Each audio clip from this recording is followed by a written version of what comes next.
Bismillah. Assalomu alaykum aziz do'stlar. Menimcha hamma uyda mushuk asraydi 90% hollarda. Bu video siz uchun sabr bilan ko'rasiz. Sabr tagi sariq oltin deyishadi. O'sha oltinga teng ma'lumotlarni olasiz. Bir voqeani aytib bermoqchiman. Bo'lib o'tgan voqea. Bir yoshi 50-60 larga borgan onaxon yozgan. Men yosh edim. Islomdan unchalik bexabar oilada katta bo'ldim. Bir kuni ovqat qildim. Ovqat sovishi uchun derazani oldiga qo'ydim. O'zim ishlarim bilan ovora bo'lib yurgan payti uyimizni atrofidagi mushuklar kelib ovqatni yerga to'kib, titib yeyayotganini ko'rib qoldim. Bir ona bola mushuk edi. Men g'azabim chiqib yugurdim va onasi qochib ketdi. Bolasini ushladim-u dumidan tortib yerga urib bo'laklarga bo'lib tashladim.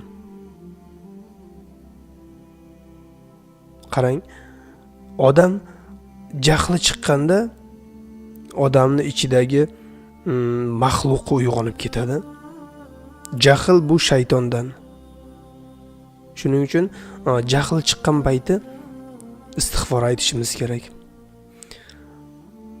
Urib mushukni bo'lib tashladim va onasiga ko'zim tushdi. Onasi menga qarab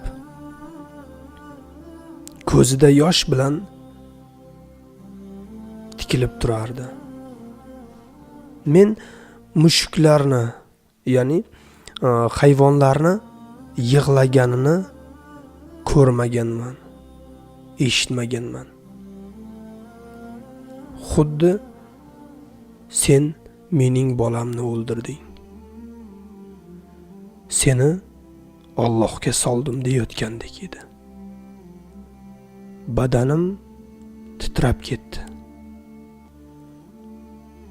1-2 kun siqilib yurdim va esimdan chiqib ketdi.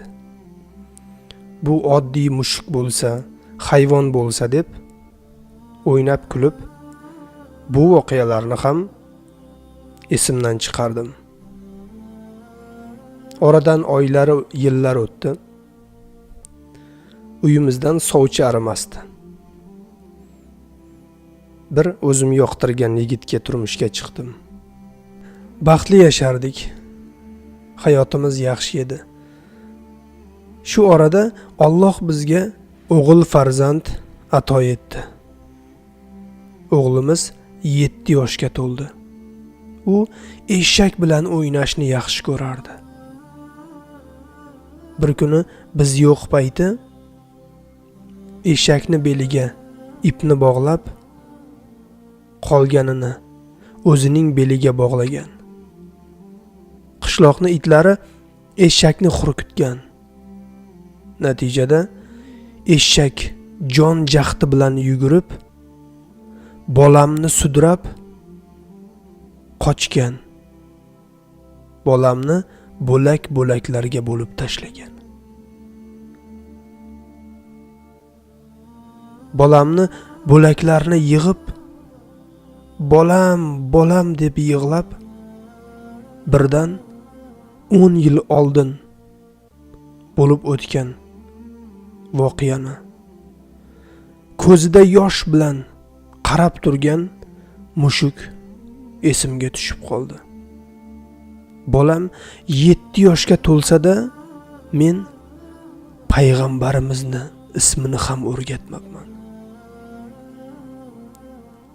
Tug'ilgan yillarini ham o'rgatmabman.